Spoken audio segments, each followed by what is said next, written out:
तेलंगाना के संगारेड्डी जिले में पेश आया एक दिल दहलाने वाले वाक़े में एक दरिंदा सिफत बेटे ने अपनी सगी मां को बेरहमी से कर दिया कत्ल। संगदिल बेटे ने जायदाद के लिए अपनी मां को ही बेदर्दी से चाकू से वार करके कत्ल कर दिया। तफसीलात के मुताबिक ये वाक़या तेलापुर के देवी नोविलाज में पेश आया, जहां 52 साल राधिका अपने बेटे कार्तिक रेड्डी के साथ रहती थी। सुबह के वक्त कार्तिक रेड्डी का अपनी मां से जायदाद के मामले पर झगड़ा हुआ, जिसके दौरान उसने सिपाकी से अपनी मां पर चाकू से 8 वार किए। मुकामी लोगों ने फौरी तौर पर राधिका को अस्पताल ले गए, लेकिन वो इलाज के दौरान दम तोड़ गई। इत्तला मिलते ही मुकामी पुलिस ने मौके पर पहुंचकर कार्तिक रेड्डी को हिरासत में ले लिया। इत्तलात के मुताबिक मुलजिम नशावर अशिया इस्तेमाल करने का आदी था और शराब नोशी का भी शौकीन था। पुलिस मुख्तलिफ जावियों से तहकीकात में मसरूफ है।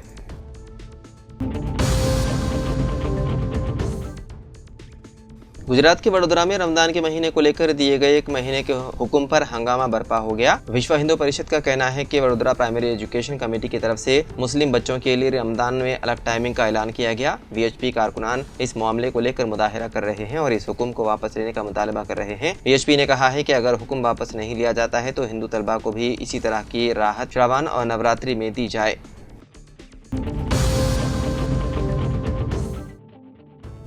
शरदाबाद के इलाके चादरघाट में करीब से गुजरने वाली आरटीसी बस और कार के दरमियान एक गाड़ी सवार तंग जगह में गाड़ी दाखिल करने की कोशिश करते हुए फंस गया। गाड़ी सवार की चीख पुकार सुनकर कार के ड्राइवर और आरटीसी के बस ड्राइवर दोनों चौकस हो गए और दोनों गाड़ियां एक ही वक्त में रुक गए, जिसके बाइस तेज रफ्तारी से आने वाले बाइक सवार की जान बच गई। ताहम फंस जाने वाला गाड़ी सवार हल्की सी मशक्कत के बाद दोनों गाड़ियों के दरमियान से बाहर निकलने में कामयाब हो गया।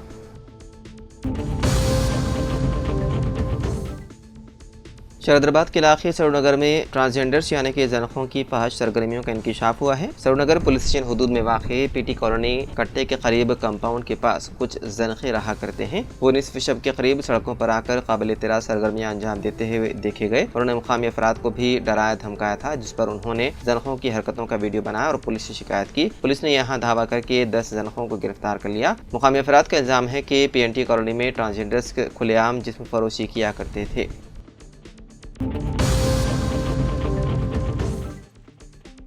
All India Muslim personal law board ने वक्फ तरमीमी बिल साल 2024 के खिलाफ 10 मार्च को नई दिल्ली के जंतर मंतर पर एहतजाजी मुजाहिरे का ऐलान किया। मुजाहिरे में मुस्लिम पर्सनल लॉ बोर्ड के कायदीन के अलावा मुस्लिम जमातों और तंजीमों के नुमाइंदे हिस्सा लेते हुए मरकज़ी हुकूमत से वक्फ तरमीमी बिल से दस्तबरदारी की मांग करेंगे। बोर्ड ने अपोजिशन पार्टियों और सिविल सोसाइटी से अपील की है कि धरने में शरीक होकर बिल के खिलाफ अपने मौक़िफ़ का इजहार करें। बोर्ड के तर्जुमान डॉक्टर कासिम रसूल इलियास के मुताबिक दलित, आदिवासी और ओबीसी की समाजी व सियासी क़ियादत के अलावा सिख और ईसाई तबक़े की मजहबी रहनुमा धरने में शिरकत करेंगे। बोर्ड ने 7 मार्च को विजयवाड़ा और पटना में रियासती असेंबलियों के रूबरू एहतजाजी मुजाहिरे का फैसला किया है। वादे रहे कि जेसीपी रिपोर्ट पार्लियामेंट के दोनों ऐवानों में पेश कर दी गई और बजट सेशन के दूसरे मरहले में ये बिल पेश कर दिया जाएगा।